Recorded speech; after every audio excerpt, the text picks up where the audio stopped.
Sirisha. I'm a culture consultant. I work with small, medium sized companies, help them build the right culture that is aligned to their strategy that will help them in their growth. One of the things that I often get asked when I'm addressing early stage startup founders is, when is it the right time to build culture? My answer to that is when you hire your first employee.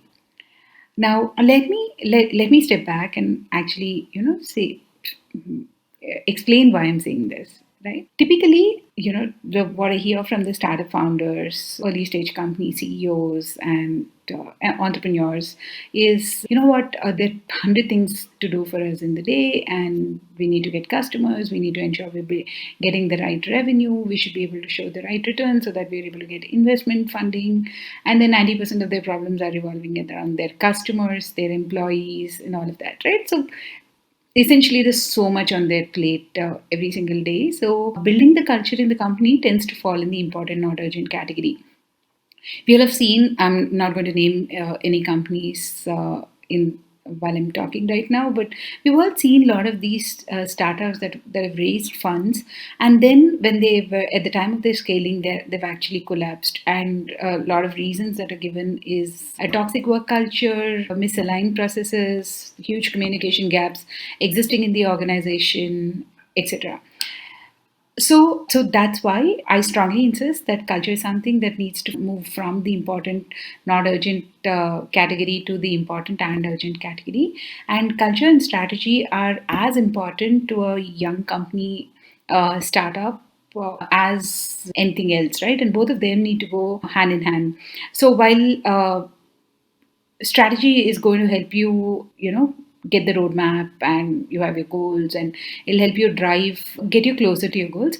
Culture is what is actually going to help your people decide how are they going to achieve those goals and how are they going to stay aligned to the company. Without either of them, the company can never imagine growing. So while your strategy, all your revenues, all of that is important, culture has a huge impact on your bottom line, because the biggest thing is your employee churn. Okay, it's possible for every company to go ahead and hire employees, but retaining them is your biggest challenge. And every time you lose an employee, there's an additional cost that you have to bear, which is significantly high, right? In terms of not just the monetary value, but your whole hiring cost, training cost, getting that person up to speed, and the lost time in this process. Then culture is what is going to help people stay motivated in the company. A lot of times you see that as organizations keep growing, there's a lot of miscommunication, there's a lot of silos that are formed in the organization. There are pockets where you don't see the trust that is there. So overall decrease in motivation, which actually results in a decreased productivity. So what you're going to get out of your employees goes down much further. So to ensure you are able to execute your strategy, one of your the only capital other than the real capital that matters the most is the people capital, and getting that people capital motivated and staying aligned is as critical as it can be. So, what do we mean by culture? And a lot of times when I ask this question in forums, people talk about a lot of employee engagement activities, right? So they say we have these football tables, we have flexi work hours, and we do a lot of these fun things for employees. While all of that is a integral part, that it by itself is not culture.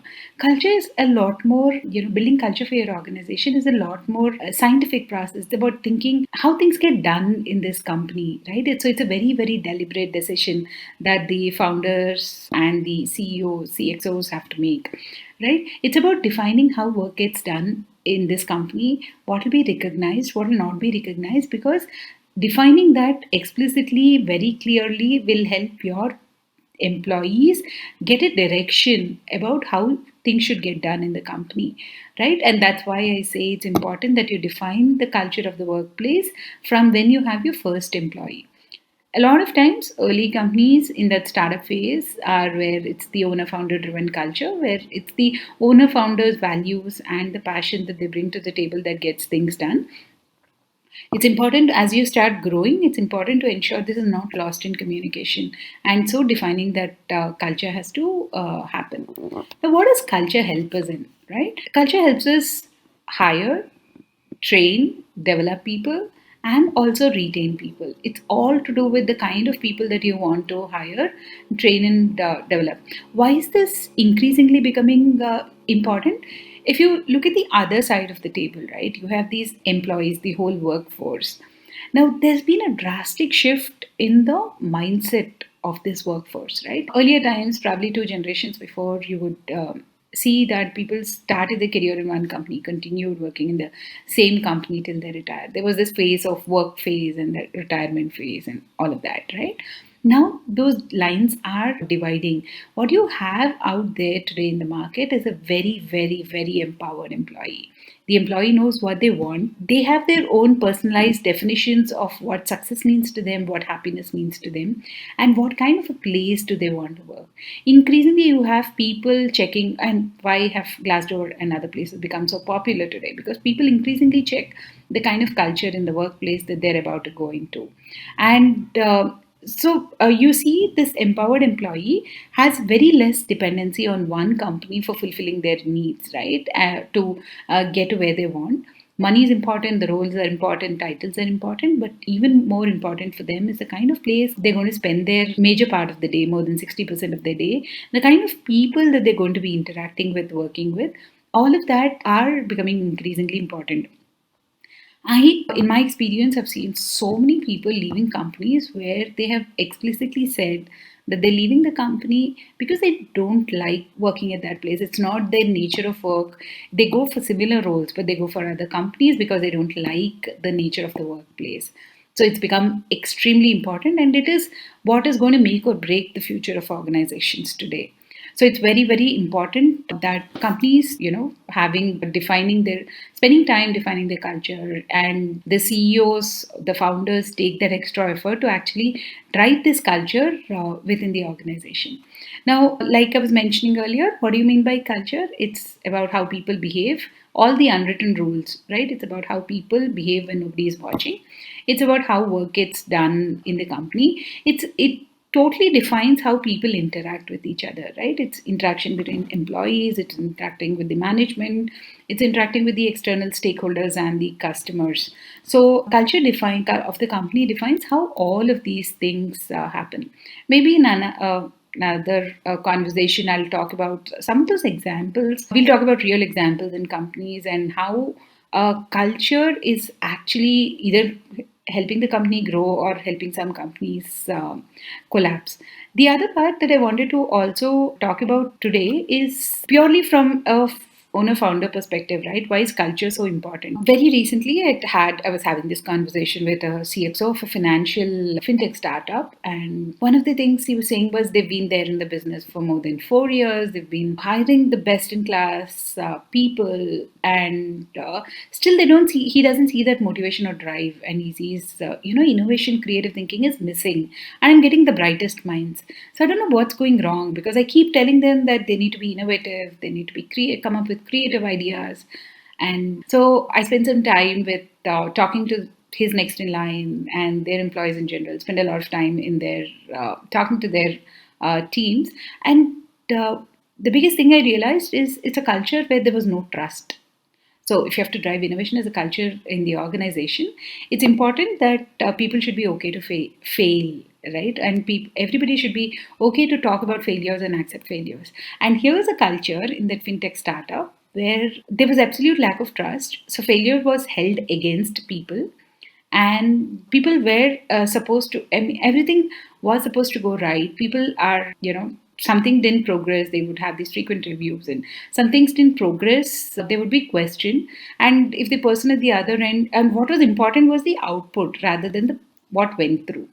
While those timelines, deadlines are important, suddenly when I spoke to close to about 50% of the organization, we realized that people are scared to experiment because they just want to go with the tried and tested path and get things done in the specified timeline. Then we did a lot of work around it to build innovation as a culture in the organization, and today they've got recently got a huge round of funding as a Series B, and they're growing really big. But bottom line, these are the problems. These are problems that are going to haunt CEOs, right? They say we thought we identified a purpose, but something is missing. People don't seem to be aligned to the organization, or they say, we wanted to talk about, creating this culture of collaboration, but I still people see people being extremely insecure and operating in silos. These are problems that each of you, as a CEOs or the founders are going to face. And all the root cause for all of these is not really working on spelling out your culture early on. So, and again, creating culture, right? Like I was mentioning about, you want to reach your vision or mission, you need to have your culture and strategy work hand in hand. And people leave company, people today, the empowered employee that we were talking about, leaves company today, not just because of their role or pay, but they primarily leave because of the culture, the negative culture, that's something that is bringing down their performance. So it's important that both of these go hand in hand. Now, what do you mean by defining culture? I mentioned about culture being those unwritten rules of the workplace, right? How things get done in the workplace. There's a very, very scientific way you can go about by defining culture, where so when we do it with companies, we do it, we have our proprietary framework called the culture dilemmas, where we are looking at resolving some of these dilemmas, right? Under your strategy, under how you want to execute, under your people strategy, under communication, decision making, customers in market, the distributed teams that we're talking about, right? The distributed workplaces today. Building your culture has to be a well thought through process, needs to be done early on, and you need to actually get into what are those core values for your company. Again, that's another thing that I wanted to speak about in this call. Values are not something that are restricted to your plaque. This is what I recommend to companies. That values are very precious. Values are your differentiators as a company. So define those values that are actually going to serve your company. So don't go with when people talk about values. People still keep talking about integrity and respect and humility and things like that. I keep saying that they were good probably 15 years ago. Now they're all permission to play values, right? These are values that your business will exist only if these values are there, right? Without integrity, without trust, without respect in the workplace, your company is going to come down. So let's not define those. Let's assume that those are given because we want to be in the business for the longer run, and let's start looking at what are values that are going to be differentiating us from the competition, and create those 3 or 4 values that you're going to stand true to. And when I say you want to stand true to, let's say you want to build collaboration as a keystone value in the organization, right? You build your entire benefits, rewards, recognition, everything that are aligned to your core values. You hire people based on your core values, and you keep talking about a lot of stories and what happens in the organization around these core values. So building all of everything that you do around your culture has to revolve around these core values, so people get to understand the importance of it. It's something that needs to be spoken about on and on. And maybe another talk I'll talk about orchestrating culture in organizations and how critical and how deliberate it needs to be. That's extremely critical to ensure that you're not just defining, but you're actually bringing your values to life by aligning everything to do with people around these core values.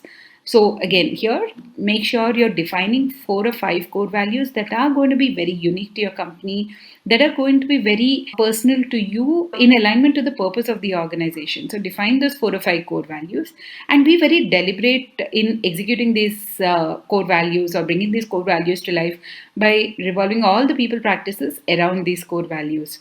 How you give the benefits, the rewards, recognition, the kind of people you're hiring, the kind of people you're letting go also have to be around these core values. I think what I would say is be very deliberate and start building culture from when you have your first employee. And I can confidently say that a thoughtful, deliberate, consistent approach to developing company culture is what makes the difference today whether a company is going to stay or it's going to fall short of expectations. And there are many ways in which you can do it, but yeah, fundamentally, if you realize that it's important to define your culture, I think that's a good starting point.